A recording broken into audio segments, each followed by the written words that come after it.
तो चलिए आज बात करते हैं एक बहुत ही दिलचस्प मुद्दे पर। राजनीति में भाई भतीजावाद या जिसे हम वंशवाद कहते हैं, ये एक ऐसा टॉपिक है जिस पर हमेशा बहस होती है। चाहे बॉलीवुड हो या पॉलिटिक्स, ये मुद्दा हमेशा गर्म रहता है।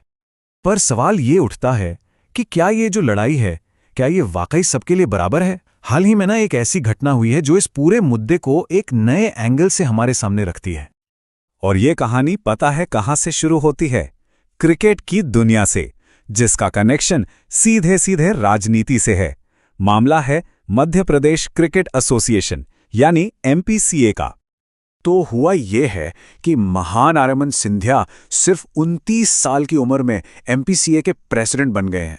अब सोचिए ये कितनी बड़ी बात है, खासकर जब हम देखते हैं कि इनसे पहले जो अध्यक्ष थे वो 60 साल से भी ऊपर के थे।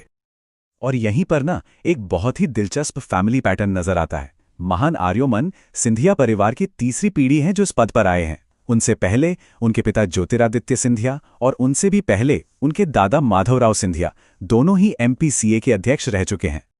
और यही कहानी में एक ट्विस्ट आता है। देखिए, जब उनके दादा और पिता एमपीसीए के हेड थे तब वो कांग्रेस में थे, लेकिन महान आर्यमन ने यह पद तब संभाला है जब उनके पिता बीजेपी में शामिल हो चुके हैं। और सोर्स के मुताबिक यही सबसे बड़ी बात है। जब से परिवार ने पार्टी बदली है, पार्टी के अंदर से उन्हें या उनके बेटे को नेपोटिज्म प्रोडक्ट कहने वाली जो आवाजें थीं वो एकदम शांत हो गई हैं। तो सवाल ये है कि क्या यह सिर्फ एक अकेला मामला है या फिर ये एक बड़े पैटर्न का हिस्सा है? चलिए आगे देखते हैं कि सोर्स इस बारे में हमें और क्या बताता है।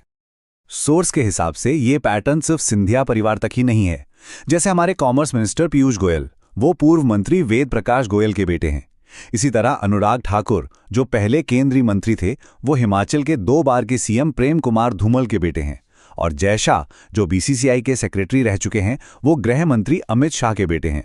और सोर्स ये भी कहता है कि ये लिस्ट और भी लंबी हो सकती है। और ये सारे उदाहरण हमें उस एक बड़े सवाल की तरफ ले जाते हैं जो सोर्स उठा रहा है। और वो सवाल है पाखंड का। मतलब, क्या यहां दोहरे मापदंड अपनाए जा रहे हैं? और यहीं पर वो मेन कॉन्ट्रडिक्शन, वो विरोधाभास सामने आता है जिसे सोर्स हाईलाइट कर रहा है। देखिए, एक तरफ तो जो विपक्षी पार्टियां हैं उनमें परिवारवाद पर खूब जोर शोर से हमले होते हैं, लेकिन दूसरी तरफ जब बिल्कुल वैसा ही पैटर्न सत्ताधारी पार्टी में दिखता है तो एक अजीब सी खामोशी छा जाती है। तो बात घूम फिरकर वहीं आ जाती है जो सोर्स सीधे सीधे पूछ रहा है, इसे वंशवादी राजनीति का तमगा केवल तभी क्यों दिया जाता है जब ये विपक्ष में होता है?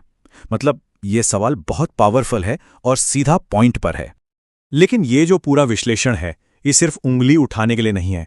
ये इस मामले की जो पेचीदगियां हैं उन्हें समझने की भी कोशिश करता है और ये भी बताता है कि ये सब इतना मायने क्यों रखता है। देखिए, सोर्स इस बात को मानता है कि अगर कोई पॉलिटिकल फैमिली में पैदा हुआ है तो जाहिर है उसे ज्यादा मौके मिलेंगे। और ये सिर्फ पॉलिटिक्स में ही नहीं, ऐसा तो कई दूसरे प्रोफेशन में भी होता है। लेकिन इसके जो नुकसान हैं वो भी एकदम साफ हैं, और इस पर तो शायद ही किसी को शक हो। सबसे बड़ी दिक्कत तो ये है कि ये बाहर के लोगों के लिए बराबर के मौके खत्म कर देता है। इसमें काबिलियत से ज्यादा सरनेम को तवज्जो मिलने लगती है, और धीरे धीरे क्या होता है, पार्टियां किसी परिवार की दुकान की तरह चलने लगती हैं।